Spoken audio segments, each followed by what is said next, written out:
When we look at Saskatchewan specifically, again, we've got a regional extensive reservoir across the southern part of the province that does extend into Alberta, into the Leduc Formation. Specifically at Viewfield, again, EMP to date holds the top well identified in Canada for lithium brine concentration. And so we've got 3 tests today that are over 200 milligrams per liter within a specific high grade zone that is again, of interest for us for initial commercial development.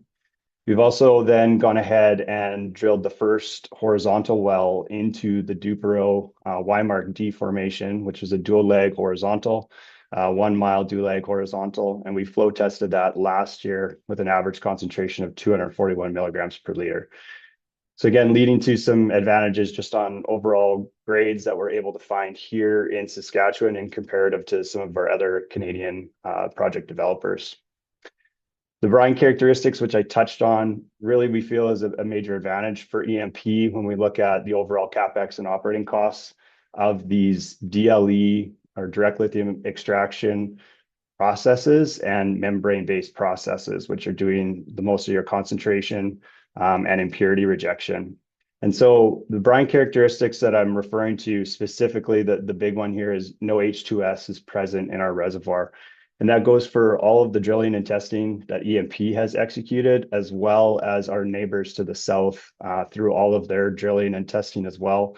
No discovery of H2S. And so that is a big one because it's on the front end of your process, which is your full flow that needs to be treated, as well as from the safety perspective, having an H2S free facility sort of streamlines and eases our permitting process, as well as just a general safety for the workers that will be inside these facilities.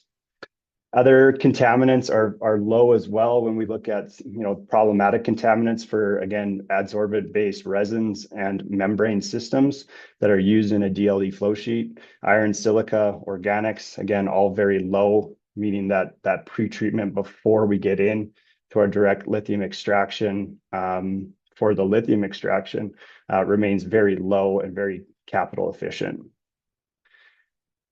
When we look at our drilling depths as well, being in a heavily developed oil and gas area, so we are in the heart of the Bakken oil field, relatively shallow drilling depths to get to the Dupereau reservoir, about 1,800 meters total. So what that really equates to is lower capital costs for us to drill. And so we're about $1 million to get down to that reservoir and have a vertical well ready for production.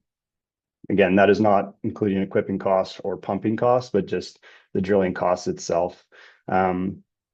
Saskatchewan, again, continues to be very supportive on the government side. And recently we've been granted $4.27 million of non-dilutive funding coming through the Saskatchewan Critical Minerals Innovation Incentive. And that funding is going specifically towards supporting the Project Aurora demonstration plant.